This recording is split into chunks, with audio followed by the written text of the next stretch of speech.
Hello guys, welcome to Saturday's morning. I'm in my room. I just shut the door.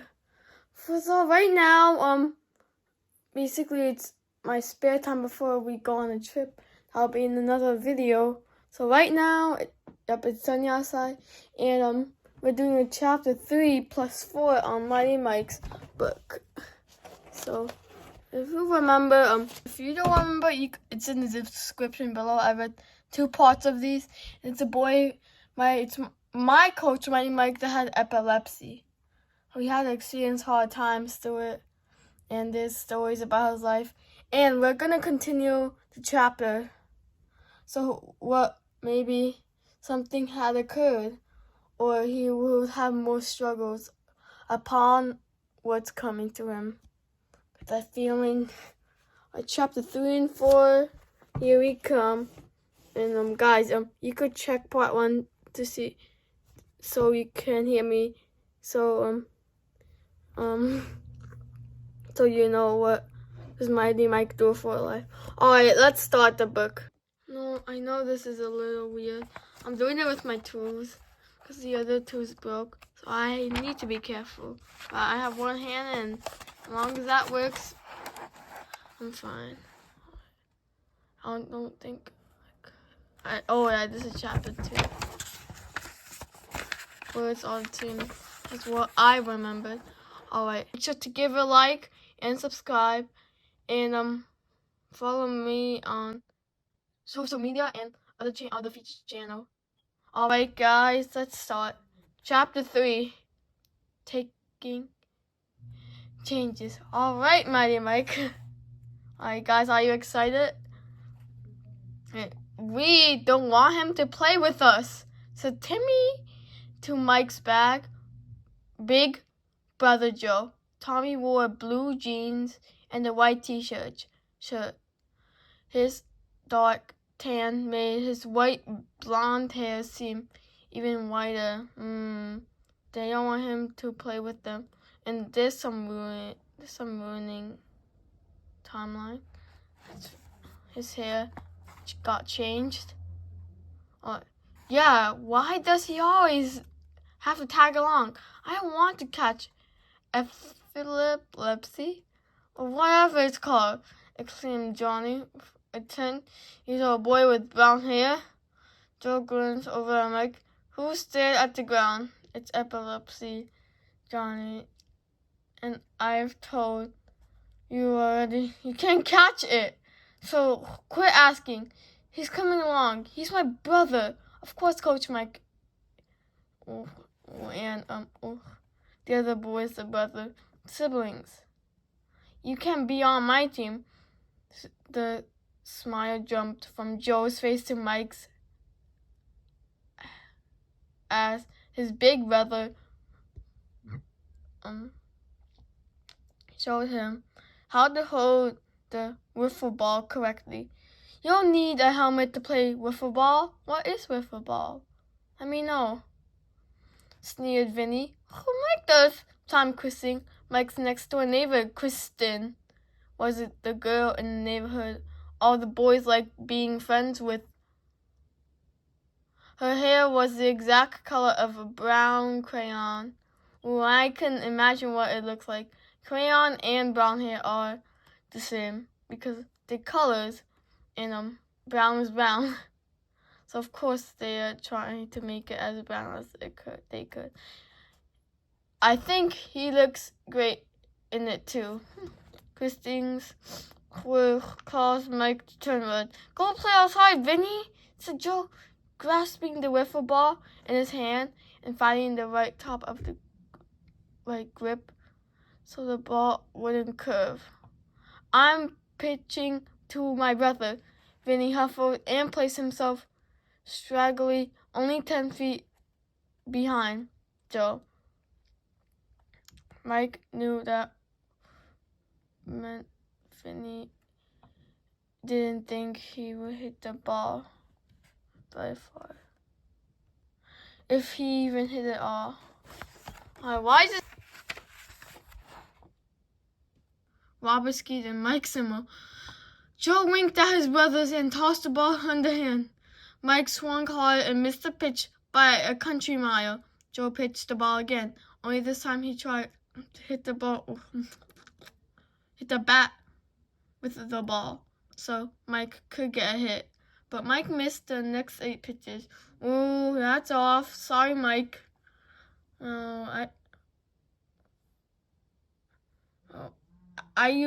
I'm gonna pick on your side, because to stay positive, and we're supporting you. This is ridiculous, complained Johnny. He crossed his arms and exclaimed, the birds in the trees. No fun, cried Tommy, who sat down in the recess and cut grass. Are you sure you're my age? Asked Vinny, taunting Mike. All right, one more pitch, said Joe. He went into his pitching motion. Mike focused his eye on the ball, his mind locked on controlling his arms. The pitch came in. Mike swung. The yellow ball collided with the ball and sent it sailing toward Vinny, who camped under the pop-up and caught it. Yeah, Mike, shouted Christine. She ran up to him and patted his helmet. If you didn't smack that pitch, I was going to have to take over for your brother. It wasn't the hitter, it was the pitcher, and that was the problem. Christine winked at her nose at Joe. Wink, wink. That's an example. Great job, little dude, said Johnny. Finally. A grin formed on Mike's face. Ooh, Mike has a form of happiness. That's a relief for now. That will make Mike feel pleasant.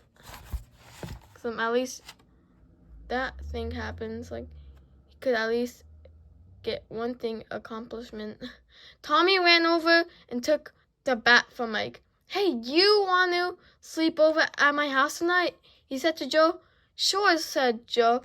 I'll ask my mom later. Joe turned to catch the ball that Vinny had tossed his way. Can I come too? Asked Mike. Tommy passed. No, I don't think my parents will let you. Mike's heart sank. Oh,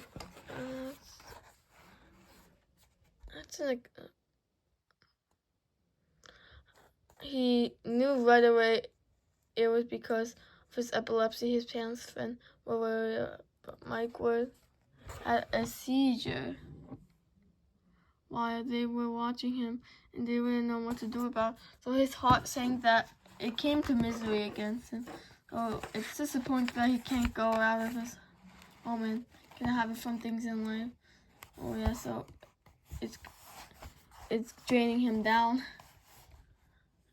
Let me know if it's a little blurry, because it is blurry. It's not blurry all the time. Alright. Oh, said Joe. All of a sudden. That's right. I have to stay home tonight. Oof, I forgot about this major math quiz on Monday. He and Mike casually looked at each other. Joe pitched the ball to Tommy, who smacked it over the third baseline. Mike knew that Joe didn't have to stay home, but it was fighting because he was a great big brother who wants to protect Mike's feelings. Later that night, Mike's dad pulled up the covers as he tucked Mike in for bed. Mike jokingly kicked them down again. Cut out, sport, his dad said. As he pulled the covers up again, he kissed his son's forehead. Mike paused. Dad? Yes, son. Since I always have my helmet on, I wish I could ride a bike. I could ride, and no one would think twice about a dumb thing. His dad chuckled and sat down beside Mike on the bed. Big things are going to happen, trust me. Mike smiled as the dad gave him a high five. High five! He knew he could trust anything his dad said. He thought about the feeling he had when his bat connected with the wiffle ball and how Christine cheered him on. And he liked it. His dad turned the light off as the room grew dark. Mike had a strange sensation that something special was going to happen to him. Yep, I think it does, because everyone has their own way. Alright guys, we made it through chapter 3 in 9 minutes. Because I'm holding this tour. I don't know why it takes 9 minutes. Anyways, at least he asked his dad something and made it happen and wanted to have a sleepover, and his brother helped him. Let me know what you saw, because chapter 3 was exciting. So let me know, and I will be glad to see it. Alright, chapter 4. Alright. Love at first bounce. Alright. You ready? The next day, Mike's dad had a great idea. He went to the local sporting goods store and purchased a brand new basketball. As soon as he came home, he shouted, "Mike!" Moments later, Mike came running into the kitchen. "I bought you something today," Mike's dad said. He held out the ball. Mike gazed then up at his dad, who dribbled it once and bounced it past him. Mike paused with the ball in his hands, not sure if a basketball was something he wanted. Well, here you go. Basketball was something that you really wanted. He bounced it once, then quickly looked at his mom. He could see from her eyes that it was okay.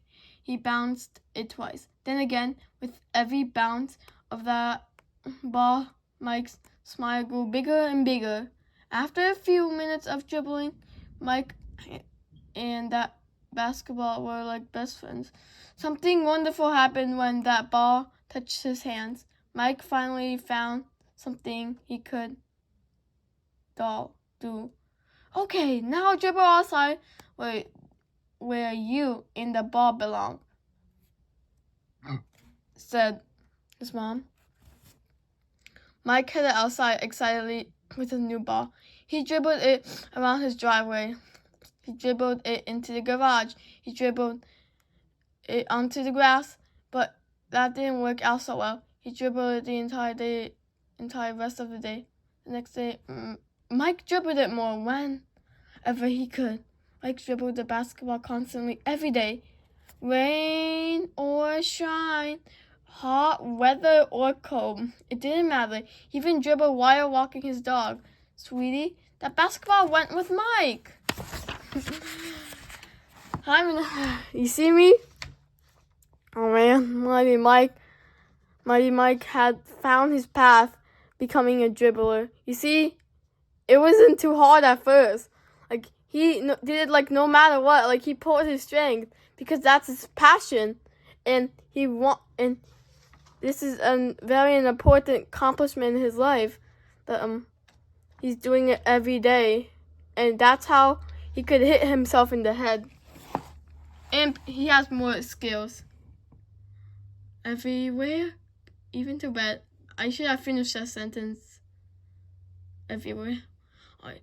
The spring air blew gently through Mike's hair as he waited outside his school for the bus to pick him up. As always, his basketball was by his side. He dribbled it as he waited. Why do you always have that ball with you? It was Vinny. He stood several feet away from Mike, as if Mike had some sort of contagious disease. "Because I like it," said Mike. "You're weird," Vinny snorted. Everyone has their own hobby, you know, Vinny. So why are you saying that? Because for me, like, I used to do math, like, every single time, and I used to talk about it. But it's not, like, interesting as Mike. I don't know. He shook his head and walked away. Like, what? Your favorite thing? You can't stop it because you just like it and that's your career. No, you're not, said Christine as she walked over to Mike. Christine wore gray legging at a t-shirt with an owl on it. He's just jealous that the kids were all talking about you. Kids all talking about me. Asked Mike, a bit worried. Yeah, in a good way, Christine whispered him. Everyone amazed by your dribbling. You're a mini Harlem globetrotter. Mike smiled. Here, pass it. Christine stuck her hands out for the ball. Mike paused. The look on his face showed that he struggled with whether or not to share the ball. Then he passed it behind his back. Christine caught it and passed it back the same way. Impressive, laughed Mike. I've got skills too. Christine gave Mike a high five. Mike placed the ball on the ground. Then he punched it with his fist, causing it to slowly rise.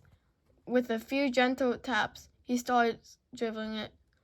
First inches from the ground and higher and higher. Michael, please, stop bouncing the ball. It was Miss Bonds, the school principal.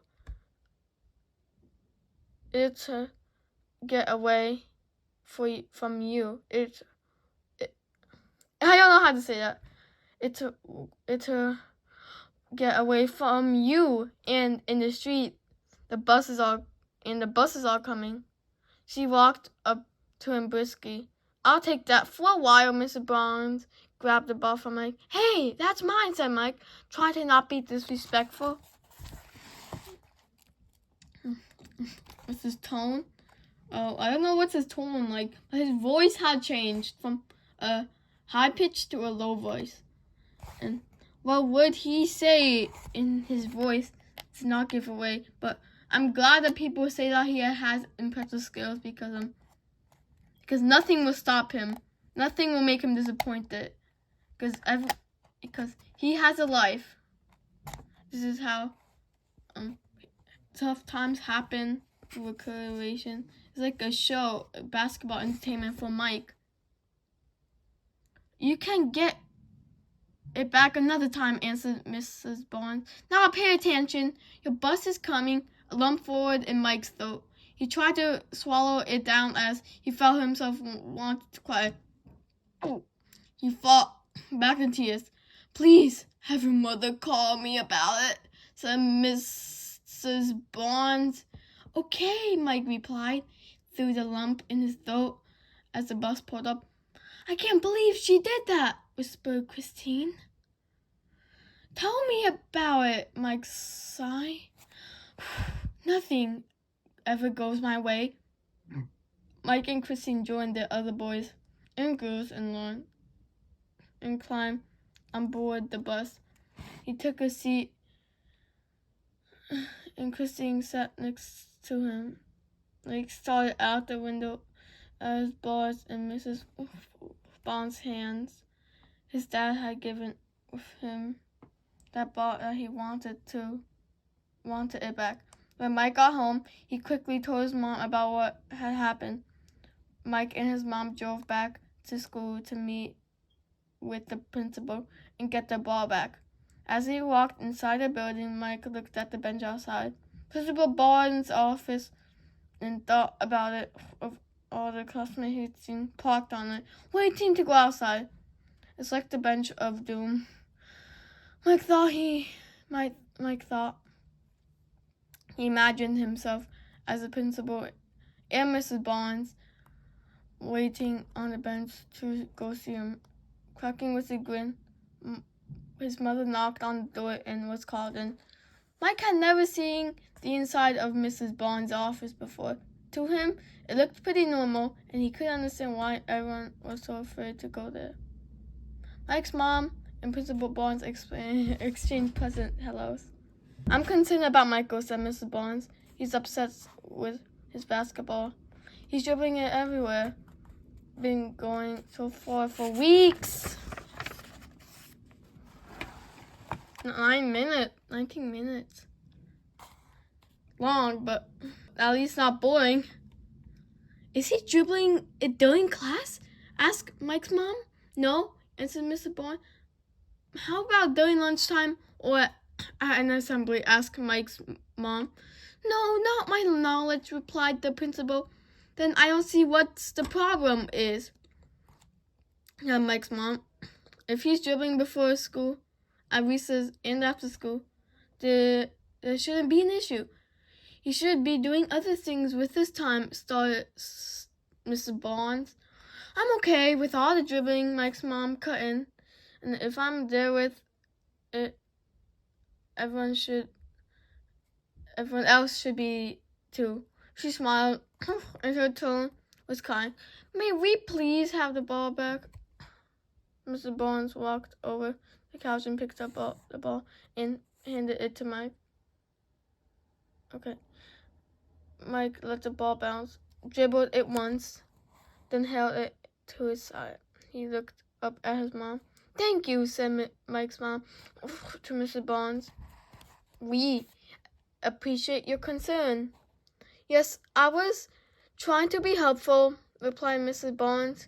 Mike's mom opened the door to leave. Eyes blurry. Okay, I can see.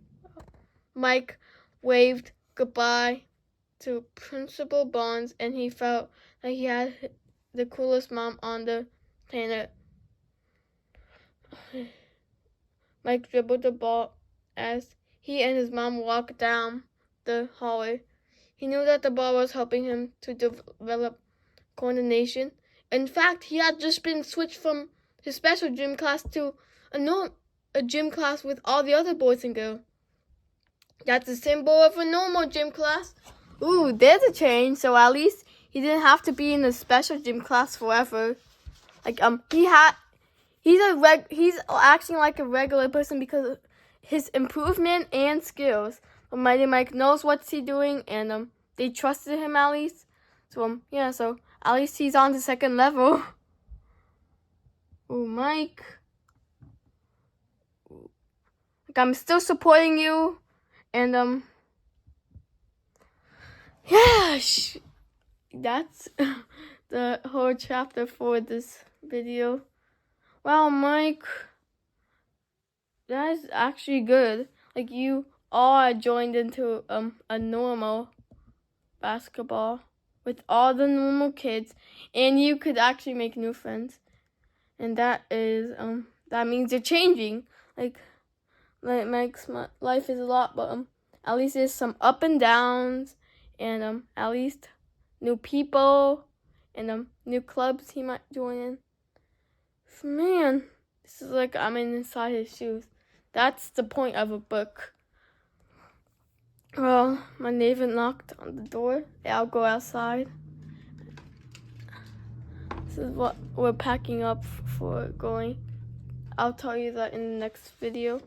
And overall, Mike had joined clubs, and we'll see what will happen with his teammates next 5 and 6. Alright, guys, it's the end of the video.